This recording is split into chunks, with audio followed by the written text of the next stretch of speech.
New loot boxes in 2025? If you didn't know, Wargaming wants to introduce new types of boxes into the World of Tanks EU server. Those are the boxes that Russian server had on their last year Christmas event. As you can see now on the screen, there are 3 layers of the tanks that you can get. And now, in order to get the tanks from the second and third layer, you need to have all the tanks from the area layer. So now, if you want, for example, this tank, you cannot drop it if you don't have all these tanks from the area layers. And now, from sources from VotExpress, we should be getting those type of boxes in the next half of the 2025. What do you think about these boxes? Because I think that it will definitely exclude the players from getting the new tanks that they wanna, and they will have to spend more money on it. And now, as you can see, we have now translated text that the tests on the Chinese server that Wargaming did haven't received much backlash. So I think that the Wargaming, as you can see now, wants to introduce those type of boxes into the game in the next quarter, second or fourth quarter into the 2025 year event. So they had those boxes on the Russian server, and for example on the third tier there was a golden Waffen tracker, so you couldn't get it without getting all the area tanks and spending thousands of dollars. So what do you think about those boxes? Is it fair to introduce them? And now for the second segment we will have a battle with Ru 251, which is the tier 9 German light tank. I think that it is a forgotten light tank, definitely not many people play it now, and also the whole German line is not very playable. I mean, not many players play it, even though it's a fun line, because after the buff that the German light tanks got, they can definitely do some damage on the battlefield. So, as you can see, you have Prohorovka with 3 light tanks, and even though you may think that this is the best outcome of the matchmaking that we could get, it isn't, because it was my first battle with the Ru, and I didn't have much modules. I only had ventilation and optics, so I didn't install any other modules, and that is why I am playing so passively with the tank.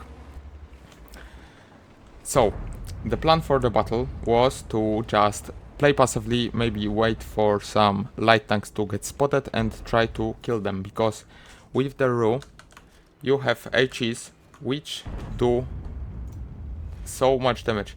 They do 320 damage and you have 205 millimeters of penetration. So that's definitely what you have to do, what you have to use on this tank.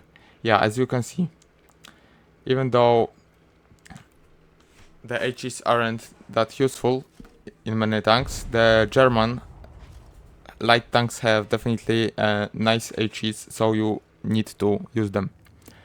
And now for the battle. As you can see, one of our elves even died, and now we have to just wait. And also, because we are staying in this bush, that is definitely an exposed position. What do I mean by that is many players know about this position, and now as you can see, you have to, even though I don't have to do anything, I have to stay aware, because there may be danger incoming. And yeah, as you can see now, we get some spotting. I'm looking at those defenders to see if they look at me, so I will then try to dodge those shells. And as you can see, our elves even just went to the other side, so we are the only light tank here. So that's definitely what now we will definitely be a very important tank on this flank, because if I just run away from this flank, then the enemy light tanks would definitely be able to outspot our allies. As you can see, someone managed to spot the Jagdtiger, but he's so far away that he wouldn't be... he just was immune to damage so much. And now, as you can see, I'm spotting those tanks on the middle, and now, yeah, as you can see, I saw that the BZ was aiming at me. So I just moved out to the bush, and he shot the bush. And now, as you can see, I managed to do that without spot. So I just went back into the position here.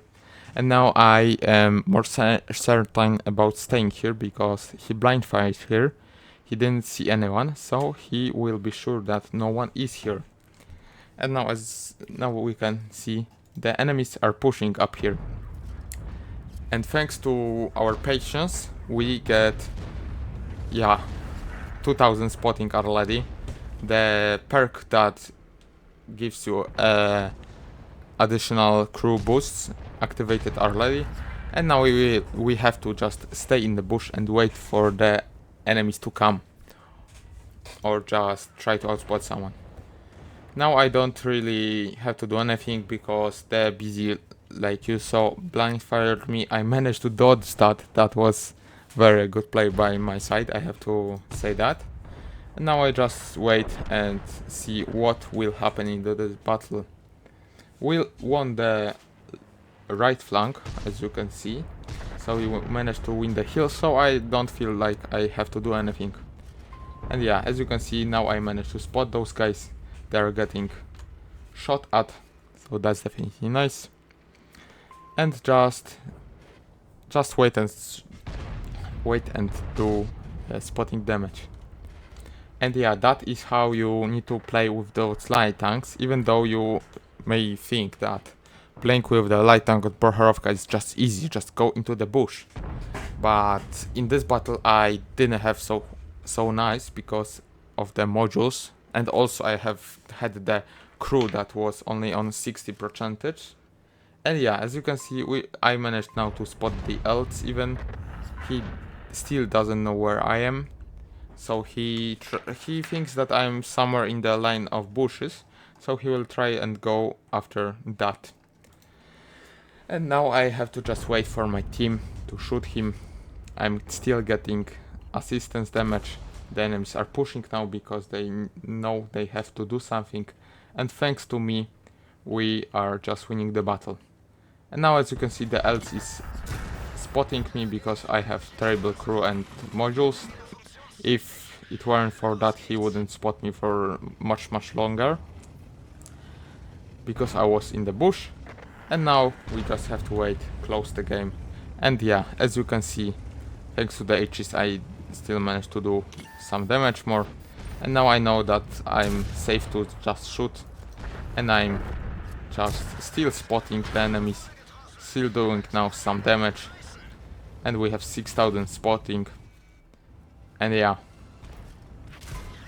now I managed to spot the elts, and someone killed me, but it didn't matter.